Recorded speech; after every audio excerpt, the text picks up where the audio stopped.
sa minomonitor nating si Bagyong Luis.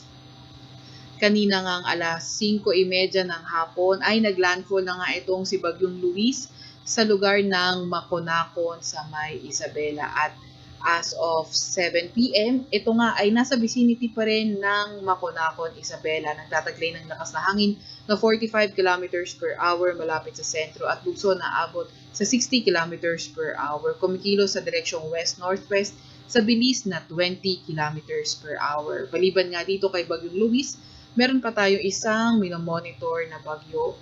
Ito si Typhoon Dolphin. So yung Dolphin ang kanyang international name. Kanina alas 3 ng hapon, huli itong namataan sa layong 2,610 kilometers east-northeast ng extreme northern Luzon. Nagtataglay ng lakas na hangin na 150 kilometers per hour malapit sa sentro at bugso na abot sa 185 kilometers per hour. Kumikilos sa direksyong west-northwest sa bilis na 25 km per hour. So itong si Bagyong Dolphin ay hindi nga natin tinatanggal yung possibility kung papasok ito na ating Philippine Area of Responsibility. So once na ito ay lumapit, ay posible nga mas makahatak pa ito ng southwest monsoon o habagat at posible magpaulan lalo na sa western sections ng ating bansa.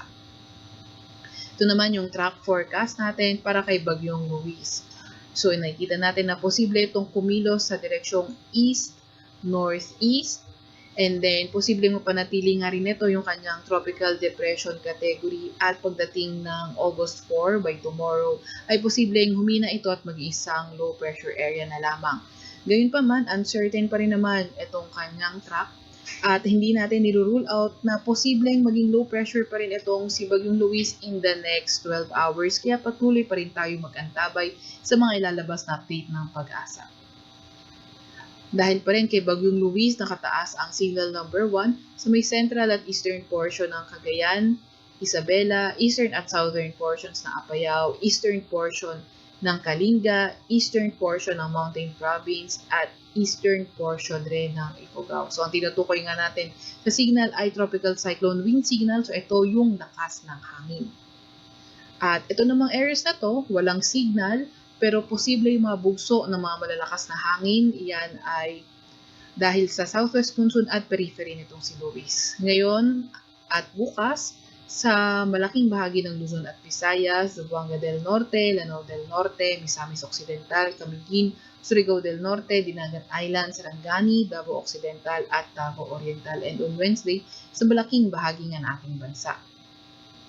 Meron din naman tayong nilalabas sa weather advisory. Ito ay updated kanina alas 5 ng hapon kung saan higit pa sa 200 mm ng mga pag-ulan ngayong araw hanggang bukas ng hapon ang inaasahan sa Pangasinan. 100 to 200 mm na mga pag-ulan naman sa may La Union, Benguet, Tarlac, Zambales at Bataan at 50 to 100 mm na mga pag-ulan sa may Ilocos Sur, Mountain Province, Ifugao, Isabela, Quirino, Nueva Vizcaya, Nueva Ecija, Aurora, Pampanga, Bulacan, Metro Manila, Cavite at Batangas.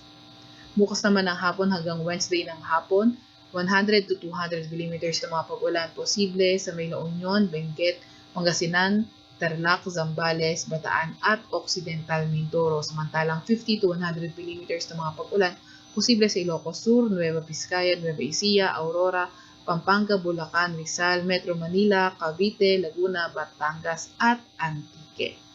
And then Wednesday afternoon to Thursday afternoon, 50 to 100 mm na mga pag-ulan posible sa La Union, Benguet, Pangasinan, Zambales, Bataan, Cavite, Batangas, Occidental Mindoro, pati na rin sa lugar ng Antique.